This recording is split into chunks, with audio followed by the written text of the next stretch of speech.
राम राम राम राम।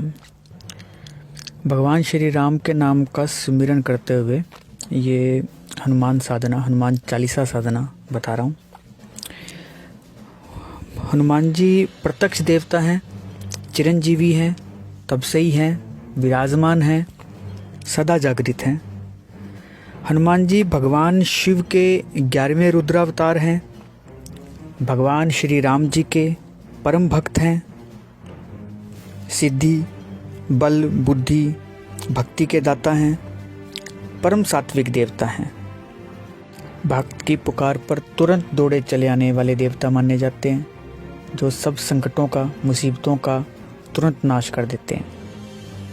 हनुमान जी के बहुत सारे प्रसिद्ध तीर्थ स्थान, मंदिर भारत में, दुनिया में, यहाँ वहाँ कई जगह पर हैं। हनुमान जी को बालाजी भी कहा जाता है।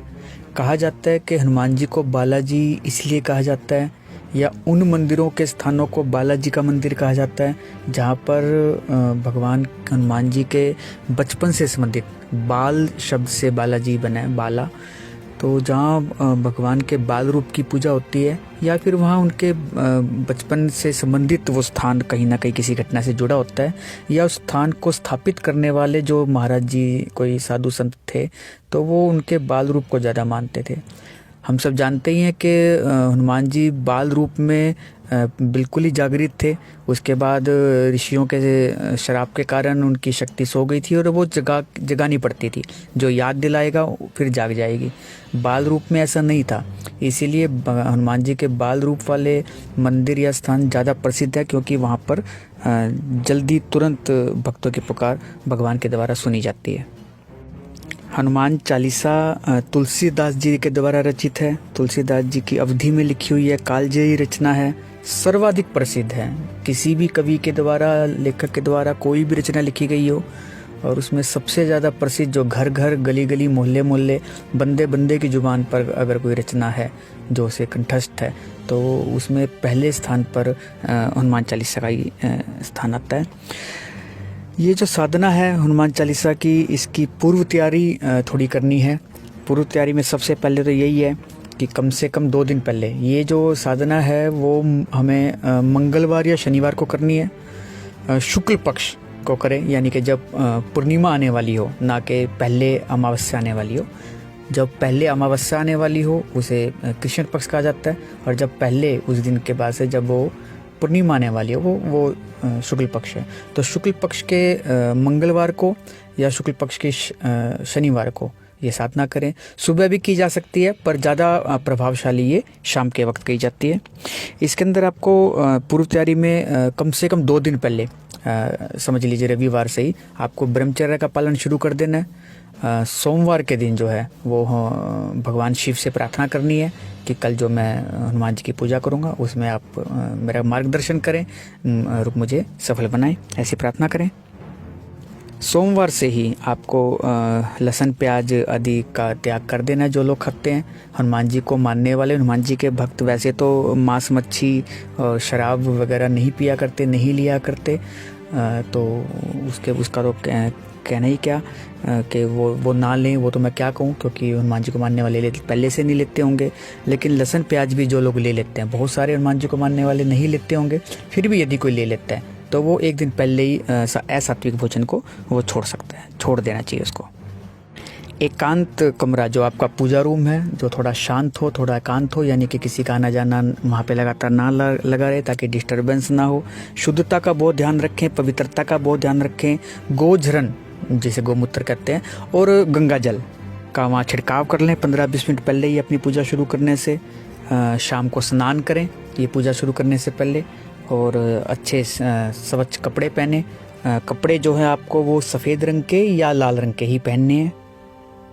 इस साधना में हनुमान जी की चौकी पर स्थापना होगी। चौकी से मतलब है बाजोट या कोई पटड़ी रख के, और उस पे जो है साफ, उसको धो के साफ करके, और उसके बाद उसके ऊपर सिंदूर के साथ स्वास्तिक बनाएं। उसके ऊपर जो है फिर आप लाल, केसरी या सफ़ेद रंग का एक कपड़ा ढकें, और उसके बाद हनुमान जी की वहाँ पर आपको स्थापना करनी है।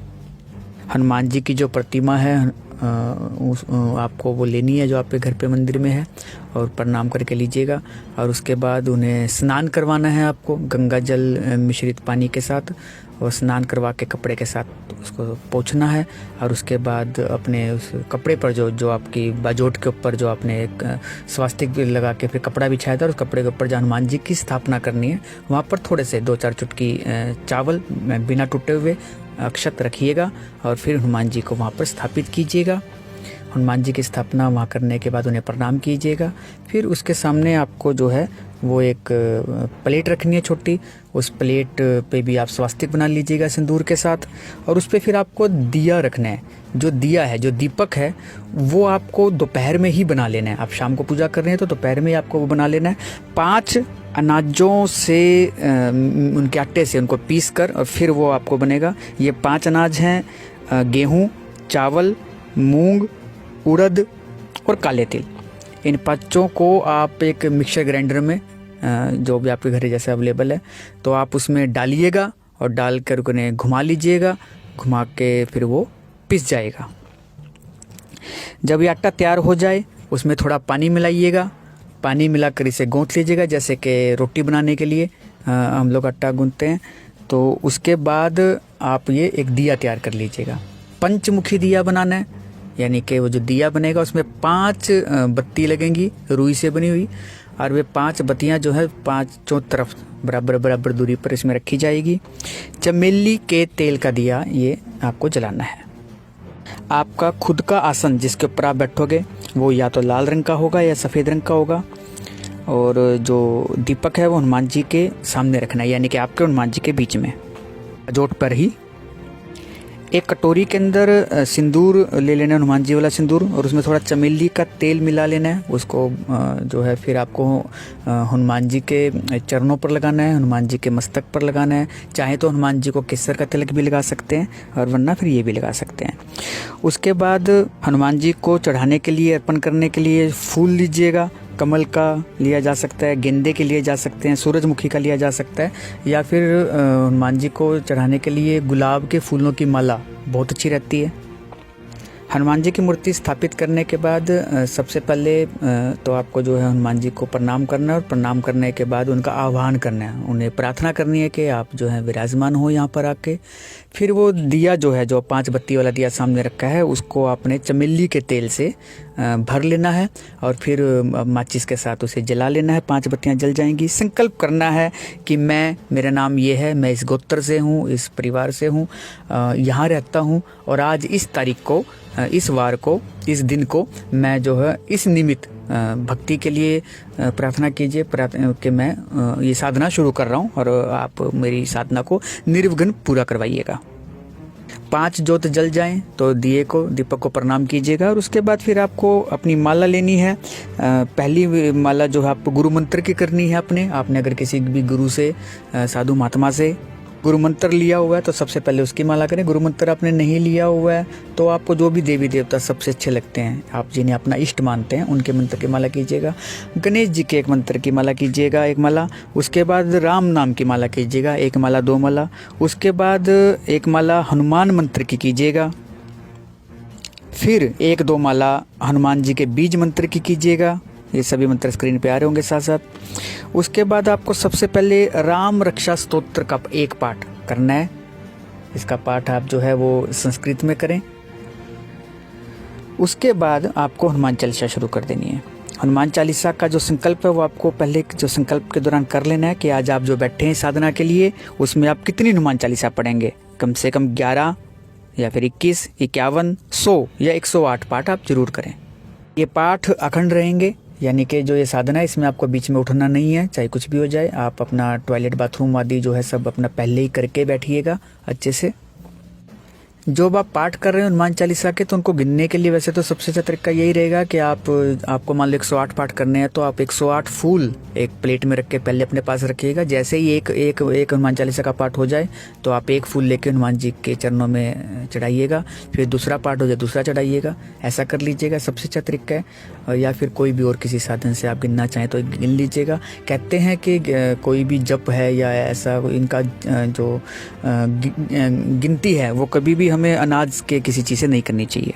पाठ पूरी हो जाए तो प्रणाम कीजिएगा, उसके बाद राम जी की स्तुति कीजिएगा। राम जी की कोई भी स्तुति आप कर सकते हैं या फिर श्री रामचंद्र कृपालु भज वाली कर लीजिएगा। हनुमान जी को भोग लगाइएगा। भोग जो है आपके वहाँ पर लोकल एरिया में जैसा भी भोग आपको पसंद है उसके अनुसार लगाइएगा। चूरमे का लगाया जा सकता है, लड्डू का लगाया जा सकता है, गुड़ चने का लगाया जा सकता है। तो आप ये कीजिएगा। भोग लगाने के बाद हनुमान जी से प्रार्थना कीजिएगा हाथ जोड़ के, और उसके बाद 2-4-5 मिनट के लिए शांत बैठिएगा, ध्यान लगाइएगा अपने आज्ञा चक्र की तरफ। जो दिया है आपका, दीपक है, उसमें अगर तेल चमेली का जो डालना है वो कम होने लगे तो आप साथ के साथ बीच में डालते रहें। वहाँ पे आपका जो पाठ है वो अखंड रहे, वो टूटना नहीं चाहिए, तो आप तेल भी डालते रहें बेशक थोड़ा थोड़ा बीच में करके। पहले ही ज़्यादा मंगवा के रखें। हनुमान चालीसा के जो आप 108 पाठ करेंगे या 51 करेंगे जैसे भी है, उसमें बीच में आपको कुछ और नहीं बोलना है, किसी को आवाज़ देना, कुछ करना, ये सब ऐसा नहीं करना है। अपने परिवार वालों को भी बोल के रखिएगा कि शोर शराबा पे ज़्यादा ना करें, शांति का माहौल बनाए रखें। ये साधना अकेले करने की है, सब लोग मिलकर करें, ऐसी नहीं है, बल्कि अलग से करें ताकि अच्छे से इसका पूरा असर हो। परिवार के किसी और मेंबर को ये अगर करनी है तो वो अपना करे, जब भी करे, उसी मंगलवार को या अगले मंगलवार को, जैसा भी है।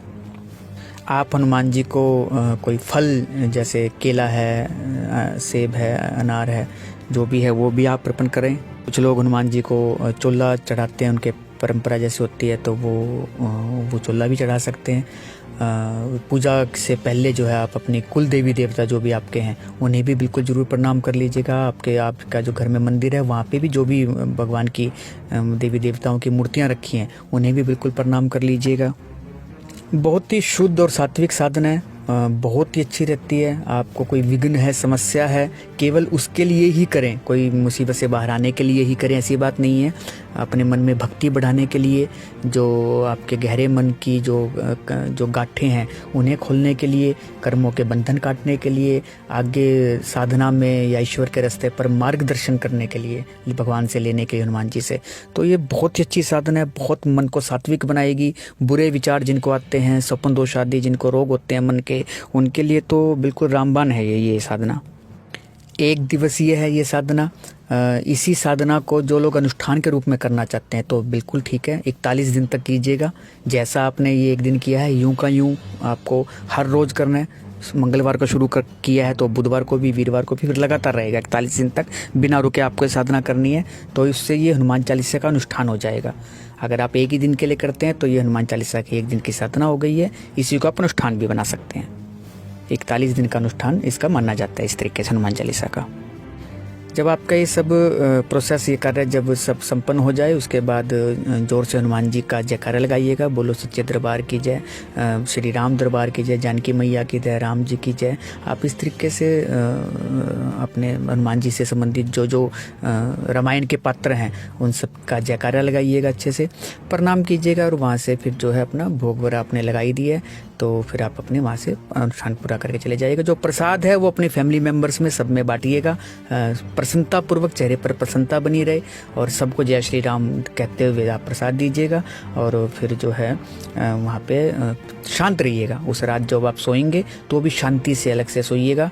दिया यदि जल रहा हो, पूरी रात दिया नहीं जलाने की जरूरत है। जो जब तक दिया जल रहा है तब तक कोशिश कीजिएगा कि आप सोए ना या किसी उच्च स्थान पर ना बैठें, बेशक दूसरे रूम में भी जाके।